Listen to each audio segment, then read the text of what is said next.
Types of questions. Interviewers often like to start with an easy icebreaker question. If you've prepared well, you'll be ready for this. Modern interviews tend to be competency-based, focusing on your skills and how you can demonstrate them. Common questions include, tell us about a time when you. Can you give us an example of a time when you? How would you deal with a situation like? If you're a fresher, you might respond, well, I haven't actually had to do that yet, but this is what I would do in the situation. If you lack experience in the field, the interviewers may help by asking hypothetical questions to see how you'd approach a problem. They understand you're new to the field and are giving you a chance to demonstrate your potential. Some interviewers may also ask unconventional questions like, if you were a car, what type would you be? Or, what are your best and worst traits?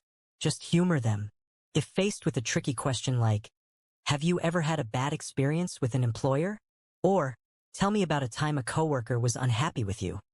Focus on bridging your response into a positive example of how you learned or grew from the situation, making nonverbal cues work to your advantage. Your nonverbal communication can either support your conversation or make the interviewer doubt your authenticity. Positive nonverbal behavior, such as good posture, steady eye contact, and a confident handshake, can enhance your presentation. Subtly mirroring the interviewer's body language can also make you appear more trustworthy. Conversely, avoiding eye contact can signal low confidence. In general, it's most important to be positive and engaging. If you believe in your ability to do the job and see yourself as an asset to the employer, show it through your actions as well as your words. Think out loud. Many interviewees stall or say, I don't know, when they don't have an immediate answer. Instead, have humble confidence. Repeat the question to buy time and work through your thought process out loud. The interviewer may even give you hints if they see you actively thinking instead of stalling. A well-thought-out answer is always better than a rushed one. Avoid filler words like or Instead, use phrases like, that's an interesting question, or, I was just thinking about that when I read an article on a similar topic. If you're really stumped, you can say, what a great question. I've never been asked this before, let me take a moment to think about it. Be confident, not arrogant. Promote yourself, your experience, and your accomplishments without coming across as arrogant, narcissistic, or self-important. Regardless of how skilled you are, emotional intelligence is critical for collaborating with managers, coworkers, and clients. Focus on exuding a kind and balanced sense of confidence. When discussing achievements, give credit to others when applicable to show that you're a team player. Listen. Anxiety can interfere with your ability to listen, causing you to miss the point of a question and give an irrelevant answer. Stay present, calm, and attentive to ensure you understand and respond appropriately. Show accountability. No company wants to hire someone with a bad attitude.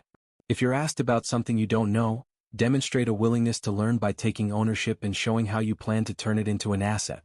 If asked about a challenging situation, show how you worked through it rather than assigning blame to others. Avoid bad-mouthing former employers or colleagues, it leaves a negative impression. Show interest without desperation. Displaying disinterest or apathy can turn off an interviewer, as can appearing overly desperate. Regardless of your circumstances, don't bring emotional baggage into the interview room. Express earnest interest in the role and the company, as well as genuine passion for the work. Remember, you are a valuable asset as an employee. Clarify interview questions. Don't be afraid to ask for clarification if you don't fully understand a question.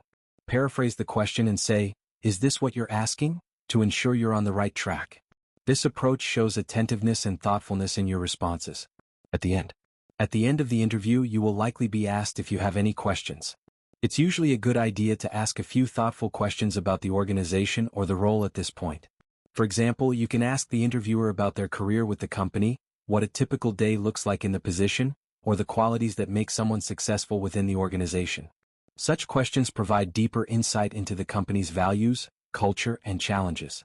However, if you genuinely don't have any questions, perhaps because you spoke with someone from the organization before the interview and they answered all your queries, it's fine to say so.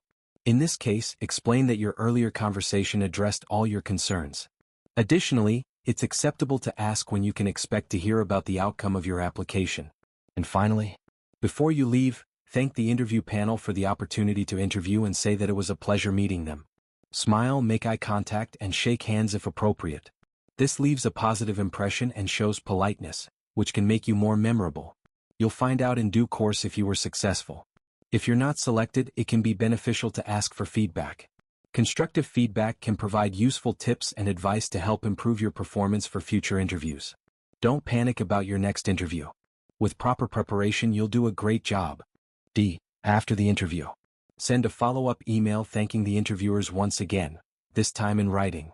This gesture goes a long way because not many candidates take this extra step, so it makes a positive impression and helps refresh the interviewer's memory of you. You can briefly address any question you feel you didn't answer well during the interview, but only if you have something truly valuable to add. Keep this addition concise, no more than a sentence or two. Once you've done everything on your end, sit back and hope for the best.